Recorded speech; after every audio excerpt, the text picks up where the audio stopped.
बिस्मिल्लाहिर्रहमानिर्रहीम, बिस्मिल्लाहिर्रहमानिर्रहीम। नाराए तकबीर, नाराए तकबीर, नाराए तकबीर। वक्फ बिल वापस लो, वक्फ बिल वापस लो, वक्फ बिल वापस लो। वाहिगुरु जी का खालसा, वाहिगुरु जी की फतेह। बिस्मिल्लाहिर्रहमानिर्रहीम। मंच पर मुस्लिम जगत के धार्मिक और सियासी आगू साहबान और पूरे हिंदुस्तान से आए हुए मुस्लिम भाइयों, मैं आज यहाँ पर आपको ये जताने आया हूं कि इस लड़ाई में आप अकेले नहीं है, हम आपका पूरा पूरा साथ देंगे।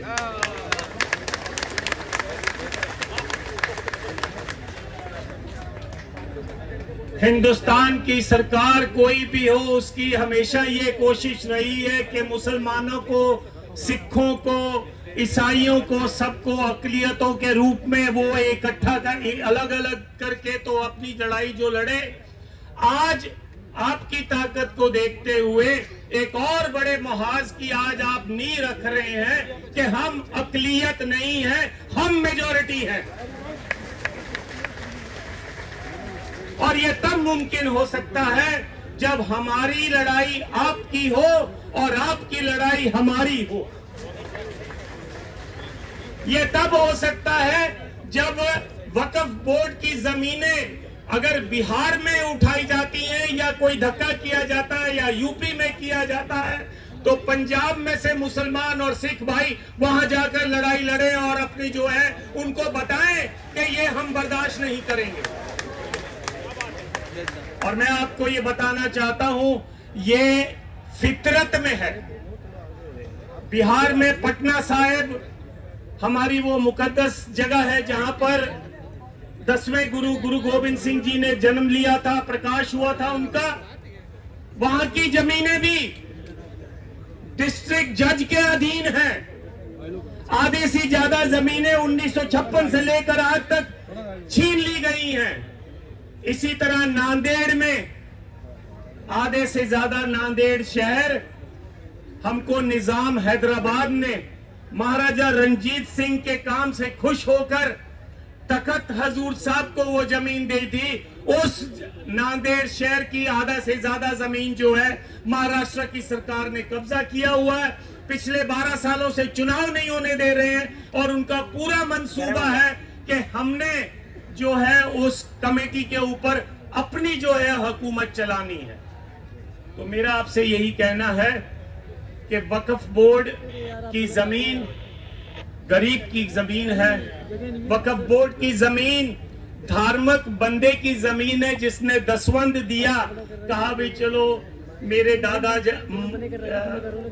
दुनिया छोड़ गए हैं, उनकी याद में मैं थोड़ी सी जमीन देता हूं जहां पर कोई मदरसा खुल सके, जहां पर कोई अस्पताल बन सके। लेकिन सरकार को यह मंजूर नहीं है। सरकार आपका टेस्ट ले रही है, आपको इस टेस्ट में पास होना है और इस लड़ाई को केवल दिल्ली तक सीमित नहीं करना है, पूरे हिंदुस्तान के एक एक सूबे में लेके जाना है और यकीनी बनाना है कि ये जो धक्का है हम बर्दाश्त नहीं करेंगे। मेरी आपसे गुजारिश है, डॉक्टर इलियास साहब से, बाकी सारे जो सज्जन यहाँ पर बैठे हैं उनसे भी, इसको केवल एक दिन का धरना मत बनाओ। मैंने इनकी जो वीडियो टॉक सुनी है, इसमें इन्होंने कहा है कि जैसे किसान भाइयों ने 1 साल तक बॉर्डर पर लड़ाई लड़कर सरकार के घुटने लगा दिए थे। सरकार मान गई कि हमको बिल वापस लेना पड़ेगा। तो अगर वक्फ बोर्ड की, औकाफ बोर्ड की जमीनों को बचाना है तो आप भी इस लंबी लड़ाई के लिए तैयार रहें और हम आपका पूरा पूरा साथ देंगे।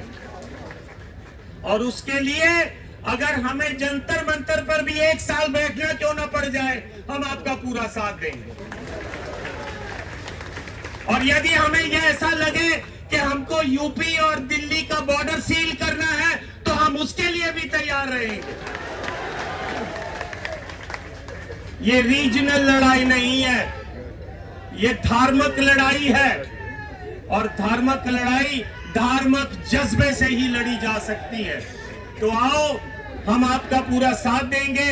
आप यकीनी बनाओ कि आप साथ लें।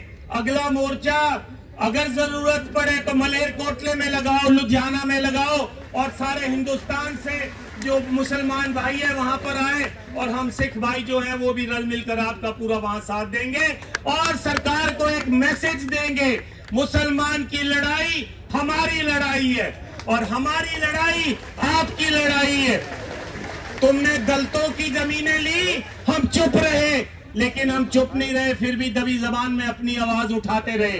तुमने ट्राइबल्स की भी जमीनें छीन ली हैं, तुमने बंबई के आसपास, बंबई से लेकर पुणे तक जितनी भी जमीनें हैं ट्राइबल्स की, वो भी छीन ली हैं।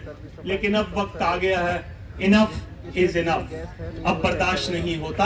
अब हम सब रल मिलकर हम ये यकीनी बनाएंगे कि अपनी जमीनें बचाएंगे। एक बार फिर पूरे जोश के साथ, जैसे सब आप इकट्ठे हो, बोलिए आप मेरे साथ, वक्फ बिल वापस लो, वक्फ बिल वापस लो, वक्फ बिल वापस लो। मुस्लिम, सिख, दलित, ट्राइबल एकता जिंदाबाद। मुस्लिम, सिख, ईसाई, दलित, ट्राइबल, बहुजन समाज एकता जिंदाबाद। इस आस के साथ कि हम इस लड़ाई को जरूर जीतेंगे, एक बार फिर अंत में आप ही का नारा, नाराए तकबीर।